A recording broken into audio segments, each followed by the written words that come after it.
আজ বানাচ্ছি ঝিঙে আলুর পোস্ত।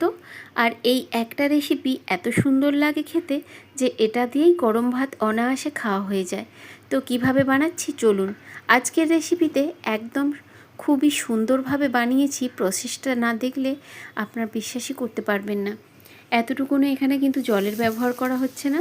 আলুটাকে ধিমি আঁচে সুন্দর করে তেলে লাল লাল করে ভেজে নেব।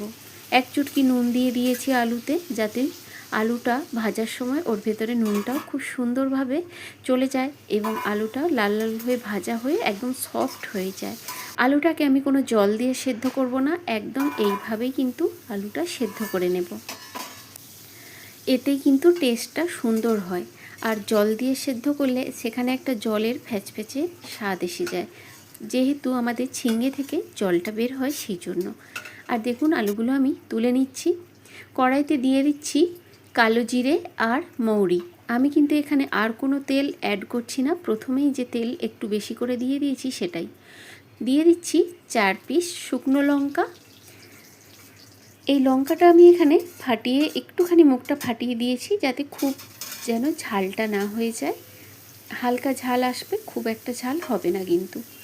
এবারে ঝিঙেটাকে ফুল আঁচে সুন্দর করে কিন্তু প্রথমেই ভাজা ভাজা করে নিতে হবে, কারণ ঝিঙে থেকে একবার যদি জল বেরিয়ে যায় তাহলে আর ভাজা যাবে না, সেই জন্যই একটু নাড়াচাড়া করে ভাজা করে ঢাকা দিয়ে দিয়েছি।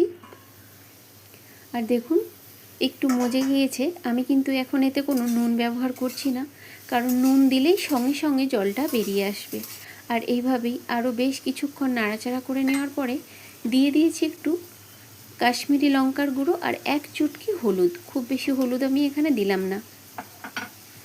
দিয়ে একটু নাড়ানাড়ি করব, তারপরে দিয়ে দেব বাটা বেশ 2 থেকে আড়াই চামচ পোস্ত বাটা।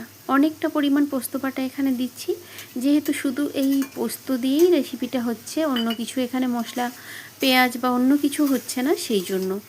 আর এই রকম গা মাখা পোস্ত থাকলে গরম ভাতে আর কি চাই বলুন তো। এইবারে লাস্ট মুহূর্তে এসে কষে নেওয়ার পরে আমি পরিমাণ মতো নুন দিয়ে দিয়েছি, আর আলুটাও দিয়ে এবার সুন্দর করে কষিয়ে নেব।